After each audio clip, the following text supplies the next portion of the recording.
Video शुरू करने से पहले मैं आपको डिस्क्लेमर दूंगा कि मैं इस वीडियो के अंदर आपको डिक्टेट करने नहीं आया हूं बाकी फैकल्टीज की तरह कि आपको बोथ ग्रुप ही देना चाहिए या सिंगल ग्रुप देना चाहिए। मैं आपको वो फैक्टर्स बताऊंगा जिसके बेसिस पे आपको डिसाइड करना चाहिए कि आप सिंगल ग्रुप दे सकते हो या बोथ ग्रुप दे सकते हो, क्योंकि ये पर्सन टू पर्सन वेरी करेगा। सेकंड जो मैं आपको बात बोलना चाहूंगा वो ये बोलना चाहूंगा, सबको पता होता है कि बोथ ग्रुप देना बेनिफिशियल है, क्यों है वो सबको रीजंस पता है कि इससे रैंक आ सकती है और हमारे को सेट ऑफ बेनिफिट मिल सकता है और हमारे 6 महीने बच जाते हैं, ये सबको पता है। बट क्या आपके लिए वो अच्छा है कि नहीं, वो चीज हम इस वीडियो के अंदर डिस्कस करेंगे। तो वो फैक्टर्स आपको मैं बता दूंगा, उसको आप अपने ऊपर अप्लाई करना और उसके बाद आप लोग डिसाइड करना। किसी के इन्फ्लुएंस में आके डिसीजन मत ले लेना कि आपको बोथ ग्रुप देना चाहिए या सिंगल ग्रुप के लिए जाना चाहिए, क्योंकि हो सकता है आप बोथ ग्रुप के लिए हो बट आप सिंगल दे रहे हो तो उससे आप अपना टाइम बर्बाद कर रहे हो और अपनी कैपेबिलिटीज को कम समझ रहे हो। दूसरे तरफ क्या हो सकता है, आप सिंगल ग्रुप देने लायक हो बट आप जबरदस्ती बोथ दे रहे हो तो उससे क्या होगा, आप कोई भी ग्रुप क्लियर नहीं कर सकते हो। तो इस वीडियो के अंदर हम यही चीजें डिस्कस करेंगे। चलो आज की वीडियो को शुरू करते हैं।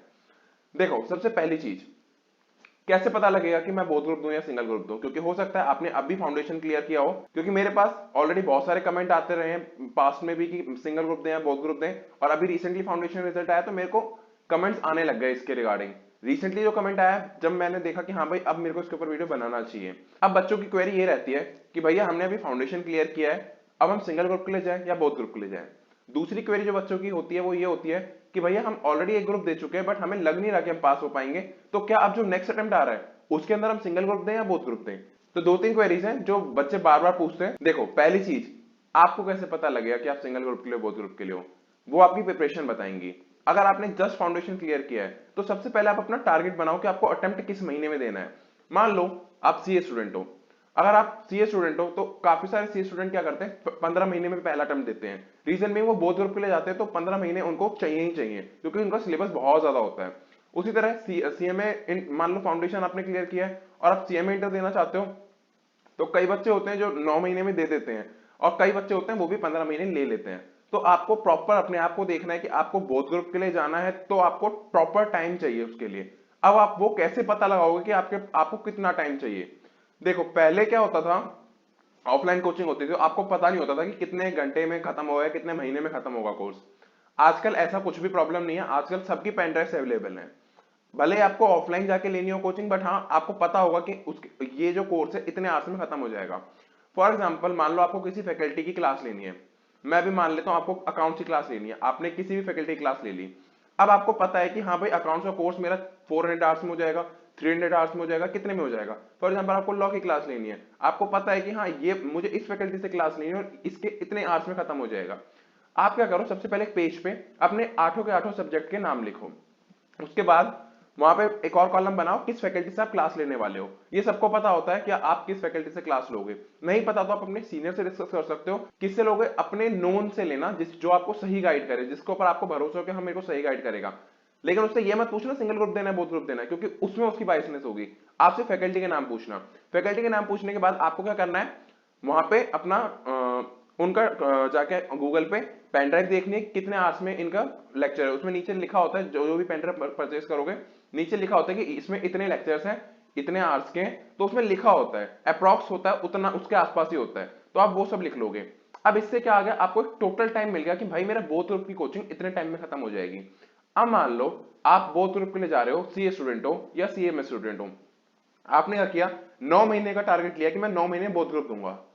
अब लेकिन जब आपने वो टैली बनाई कि हाँ मैं इस फैकल्टी से क्लास लूंगा, इस फैकल्टी से क्लास लूंगा, उसके बाद आपने देखा कि अरे ये तो मेरे पर टाइम कम पड़ रहा है, क्योंकि आपको 2 रिवीजन साथ ही साथ खत्म करनी है। ठीक है ना, तो आपको ये चीज अभी डिसाइड करना पड़ेगा कि 2 रिवीजन मतलब कि मान के चलो आपको कम से कम 2 महीने तो आपको निकाल के चलने, अगर आप बोथ ग्रुप दे रहे हो तो।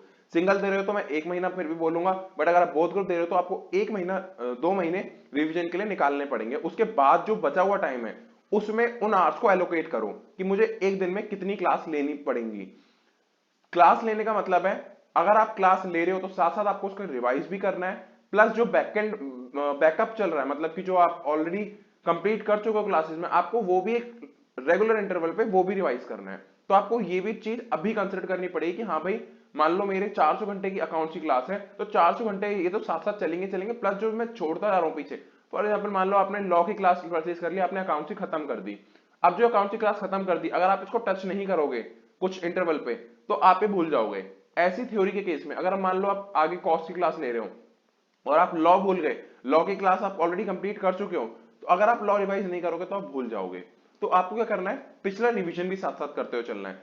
प्लस आपको एक दिन में कितनी क्लास लेनी है, ज्यादा से ज्यादा 2 या 3, डिपेंड करता है नंबर ऑफ आवर्स कितने हैं। अगर मान लो किसी फैकल्टी ने आपको 3 घंटे का एक क्लास दी है, अगर आपकी 3 आवर्स की एक क्लास है, और अगर मान लो दूसरी फैकल्टी की 1 घंटे की एक क्लास है, तो इस केस में आप 3 क्लास ले सकते हो। मतलब 5 से 6 घंटे कोचिंग में देना, इससे ऊपर मत देना।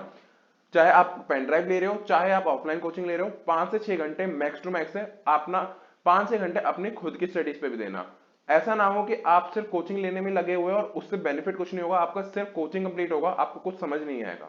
क्योंकि अगर मान लो पेन ड्राइव भी ले रहे हो तो पेन ड्राइव में कवरेज थोड़ी ज्यादा होती है, अगर आप ऑफलाइन लेने जाते हो तो वहां पे जो डेली का वो कवरेज होती है थोड़ी कम होती है। रीजन ये है कि आपको वहां पे क्या होता है, थोड़ा सा बातें भी हो जाती हैं, कुछ मजाक मस्ती भी हो जाती है। बट पेन ड्राइव में ऐसा नहीं होता है। पेन ड्राइव में आपको प्रॉपर वहां पे सिर्फ पढ़ाई का ही मटेरियल होता है। कुछ फैकल्टीज होती हैं लाइव क्लासेस रिकॉर्ड करवाती हैं, तो वहां पे थोड़ा सा मैं मान सकता हूँ, बट अदरवाइज टाइम वेस्ट बिल्कुल नहीं होता है पेन ड्राइव में। तो आप वो चीज स्किप कर सकते हो अगर कोई टाइम वेस्ट भी है तो यही चीज है, इसीलिए कह रहा हूँ ज्यादा टाइम मत देना। मतलब ऐसा मत करना कि आप सिर्फ क्लास लिए जा रहे हो, प्रॉपर अपना रिविजन भी करना। अब आपको क्या करना है, जब आप ये चीज देख चुके हो, आपकी इतने सब्जेक्ट्स हैं, आप इतने आर्ट्स की इस फैकल्टी से ले रहे हो, इस फैकल्टी की इतने आर्ट्स की क्लास है। अब इसमें एक चीज और आपको कंसिडर करनी है, दैट इज अमेंडमेंट्स। क्योंकि अब जब भी आप क्लासेस शेड्यूल करते हो, अब मान लो आप बोथ ग्रुप के लिए सोच के बैठे हो, तो आपको क्लासेस भी उसी के अकॉर्डिंग लेनी चाहिए। ये नहीं कि आप पहले फर्स्ट ग्रुप की ले ली फिर सेकंड ग्रुप की ले ली, ऐसे वाला काम मत करना। रीजन बता देता हूं, अगर मान लो आप बोथ ग्रुप के लिए तैयार हो कि हाँ भाई मैं बोथ ग्रुप ही दूंगा और मेरा पक्का है बोथ ग्रुप दूंगा, तो उससे क्या होता है कि आप अब जो टैक्सेशन है, ग्रुप 1 में भी इनकम टैक्स है और ग्रुप 2 में सीएमए का जैसे इनडायरेक्ट टैक्स है, सीए का दोनों ही ग्रुप 1 के अंदर आता है, डायरेक्ट भी इनडायरेक्ट भी। तो अब आप क्या करोगे, जब भी आप बोथ ग्रुप ले जा रहे हो तो टैक्स की क्लास आप सबसे लास्ट में लेना। उससे बेनिफिट ये मिलेगा, आपको अमेंडमेंट्स कम करनी पड़ेंगी, क्योंकि सबसे ज्यादा जो अमेंडमेंट्स है इंटर पे, वो आपकी उसमें आती हैं। फाइनल में एफआर में आती हैं थोड़ी ज्यादा अमेंडमेंट्स, एंड टैक्सेशन उसमें भी बोलूंगा कि लास्ट में ही लेना। एफआर फिर भी आप पहले ले सकते हो, बट हाँ टैक्सेशन आपको लास्ट में ही लेना चाहिए। अब कुछ बच्चे पूछेंगे भैया हम स्टार्टिंग में कैसे पता लगा लें कि हम सिंगल के ले जाएं बोथ ग्रुप के ले जाएं, क्योंकि चलो हमने एक बार को नंबर ऑफ आवर्स भी देख लिए, बट क्या ऐसा हो सकता है कि हम इस नंबर ऑफ आवर्स के बेसिस पे रिलाई कर लें और हमारा अगर मान लो टारगेट बीच में मैच नहीं हुआ, तो उसके लिए क्या करना है, आप सबसे पहले ग्रुप 1 की वो वाली, फॉर एग्जांपल अकाउंट्स की क्लास है आपकी, लॉ की क्लास है, लॉ में कम अमेंडमेंट्स होती हैं, इतनी ज्यादा नहीं होती हैं। फिर आपकी कॉस्ट की क्लास है, पहले आप ये 3 क्लासेस और खत्म करो, आपको पता चलेगा कि आप टारगेट के हिसाब से चल रहे हो कि नहीं चल रहे हो। अगर आपको लग रहा है कि हाँ आप टारगेट से बहुत ज्यादा डिले चल रहे हो, तो फिर जो आपको ग्रुप 1 का टैक्स का है वो भी पहले ले लो कि भाई अपना एक ग्रुप दे दूंगा मैं। मतलब अगर आपका बीच में कहीं शेड्यूल, टैक्स की क्लास अब भी लास्ट में लेना, मतलब कि आप टैक्स की क्लास उस टाइम पे लेना जिस टाइम पे आपको लग रहा है कि हाँ भाई अब मैं सिर्फ सिंगल ग्रुप ही दे पाऊंगा, अब मेरी हालत बोथ ग्रुप वाली नहीं है। और अगर आप बोथ ग्रुप सोच ही चुके हो कि हमें को बोथ ही ग्रुप देना है, तो फिर आप बोथ ग्रुप दे।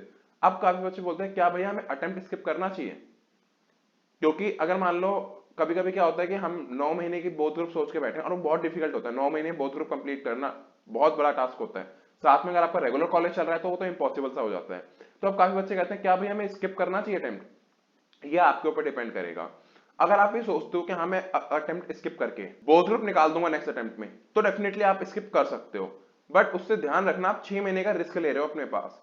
अगर आपको लगता है कि आप नहीं कर सकते हो तो ये ज्यादा अच्छा है कि आप सिंगल सिंगल करके एक बार में निकल जाओ। ऐसा मत कर लेना कि बोथ ग्रुप के चक्कर में लगे हो और आप फिर निकाल ही नहीं पा रहे हो, तो ये चीज मत करना कि बोथ ग्रुप थोड़े टफ होते हैं और बहुत मुश्किल होता है बोथ ग्रुप निकालना, क्योंकि उसमें आपको रिवीजन ज्यादा करनी पड़ेगी, आपके पास सिलेबस बहुत ज्यादा होता है। हाँ, एक बेनिफिट जरूर होता है, मान लो आप अकाउंट्स आपके ग्रुप 1 में भी है ग्रुप 2 में भी है, अब आपका ऑडिट है या लॉ है, आप इनको ना आपस में लिंक कर पाओगे सब्जेक्ट्स को। जब भी आप दोनों ग्रुप की कोचिंग लोगे तो आपको आइडिया रहेगा हाँ भाई ये मैंने वहां लॉ में पढ़ा था, फॉर एग्जांपल सीए में जो आपके कुछ ऑडिट के सेक्शन है वो लॉ के अंदर भी आते हैं। और तो उससे क्या होता है ना, आपको आइडिया लग जाता है हाँ भाई ये लॉ में मैंने अभी पढ़ा था, तो इसको अच्छा ऐसे लिंक करना है क्योंकि वहां पे बेसिक है। बट ऑडिट जब पढ़ोगे तो आप वहां पे बहुत डिटेल में आ जाता है। इस तरह से जैसे सीएमए में आ जाओ, आपका कॉस्ट है जो आपके ग्रुप 1 की कॉस्टिंग है उसमें आपको एक तरीके बेसिक वाला मिलेगा, बट जब आप सेकंड ग्रुप में जाओगे तो वहां पे आपको जो कॉस्ट एफएम है उसमें कॉस्ट आपको थोड़ा डिटेल या फिर थोड़ा एडवांस मिलेगा। तो इसलिए मैं बोलता हूं कि जब बोथ ग्रुप की कोचिंग लेते हो उसका एडवांटेज होता है, लेकिन एक चीज ध्यान रखना सोच समझ के डिसीजन लेना। ऐसा मत करना कि आपको लग तो रहा है कि आप सिंगल ग्रुप दे सकते हो बट आप जबरदस्ती बोथ ग्रुप दे रहे हो, क्योंकि फैकल्टी ज्यादातर यही बोलते हैं कि आपको बोथ ग्रुप देना चाहिए, बोथ ग्रुप देना चाहिए। नो डाउट बेनिफिट होता है, बट बच्चे के ऊपर भी होता है कि बच्चा वो कर पाएगा कि नहीं कर पाएगा। ज्यादा अच्छा होता है कि आप सिंगल सिंगल करके निकाल लो, वो भी उसी वैल्यू पे आएगा। हाँ, बोथ ग्रुप अगर निकल जाते हैं, देखो उसकी एक वैल्यू अलग होती है, बट अगर मान लो ऐसा भी तो ना हो ना कि मतलब अगर मान लो मैं अगर सिंगल सिंगल ग्रुप करके निकाल सकता हूं और बोथ ग्रुप है, आपका वो 4 अटेम्प्ट में जाके निकल रहा है, तो फिर क्या बेनिफिट हुआ उसका। अगर इससे अच्छा तो अगर मान लो बोथ ग्रुप 4 अटेम्प्ट में निकला है, अगर मैं सिंगल सिंगल करके एक बार में निकाल देता तो मेरी वैल्यू ज्यादा होती और मेरा टाइम भी कम लगता। तो ये चीज डिसाइड करना, इसीलिए मैंने इस वीडियो को बनाया है कि आप लोगों को अच्छे से समझ आए कि हम लोग क्या चीज सोचें। यही सारी चीज आपको सोचनी होती है। आपके पास टाइम कितना है, आप अपने टाइम को देखो, आप ऑलरेडी कितना प्रिपेयर कर चुके हो वो चीज देखो, आपको कितनी अच्छी नॉलेज है। फॉर एग्जाम्पल आपका रेगुलर कॉलेज चल रहा है, तो कौन से सब्जेक्ट है जो आप जिनके ऊपर आपकी कमांड है, आप किस तरह से रिवीजन करोगे, कितना टाइम आप पढ़ाई के लिए निकाल सकते हो। ये सारी चीजें आपको खुद डिसाइड करनी पड़ती है। ये आप किसी से पूछोगे तो वो अपने हिसाब से बताएगा। फॉर एग्जाम्पल आप मेरे से पूछोगे तो मैंने बोथ ग्रुप दिए थे, तो मैं आपको उस हिसाब से बताऊंगा कि हाँ बोथ ग्रुप देने चाहिए, बट जरूरी थोड़ी है कि आप भी बोथ ग्रुप दे पाओ। मैंने प्लानिंग उसी हिसाब से की थी कि मैं बोथ ग्रुप दे सकूं। तो आपकी खुद की प्लानिंग डिसाइड करेगी आपको क्या देना है, ठीक है।